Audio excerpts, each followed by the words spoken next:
Anggota Reskrim Polsek Prabu Muli Barat menangkap kawanan pembobol sekolah di Kota Prabu Muli. Dari tersangka diamankan barang bukti tabung gas dan kipas angin hasil dari kejahatan.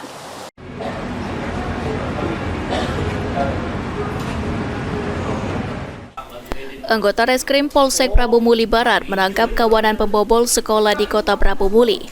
Tersangka dalam aksinya ditemani oleh temannya yang terlebih dahulu telah ditangkap oleh polisi. Dari tangan tersangka, petugas berhasil mengamankan barang bukti berupa 1 tabung gas LPG dan kipas angin hasil dari kejahatan tersangka. Tersangka yang sempat bersembunyi di Muara Enim berhasil ditangkap saat berada di Desa Modong, Kabupaten Muara Enim. Menurut tersangka, hasil dari barang curian dijual tersangka untuk membeli susu anaknya. Pencurian, Mbak. Maling di mana gitu? Di sekolahan SMK 3 ICCA, Tanjung Telang. Apa yang itu ambil? Kipas angin sama tabung gas. Dan siapa kau melakukannya? Sama Randi. Kemana Randi itu sekarang? Sekarang lah di rutan. Nah, barang palingan itu untuk apa? Kalau kipas angin buat pakaian pribadi. Kalau tabung gas kami jual. Untuk apa duitnya? Dibeli ke susu anak. Nah, ini kau ini berlari kemana? Kemarin ini. Apa itu kemarin ini? Kayak bangunan. Tertangkap di mana kau? Di Modong.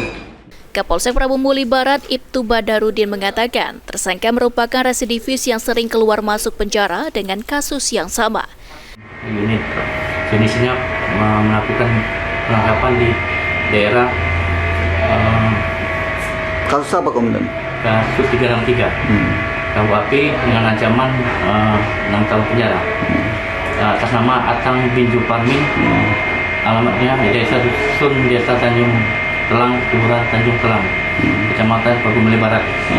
Curian sekolahan berupa tabung gas 3 kilo warna hijau beserta kipas angin bermerek DA warna merah. Pelakunya residivis bukan? Sudah berapa kali masuk penjara residivis. Untuk mempertanggungjawabkan perbuatannya, tersangka dijerat dengan pasal 363 KUHP dengan ancaman 6 tahun penjara.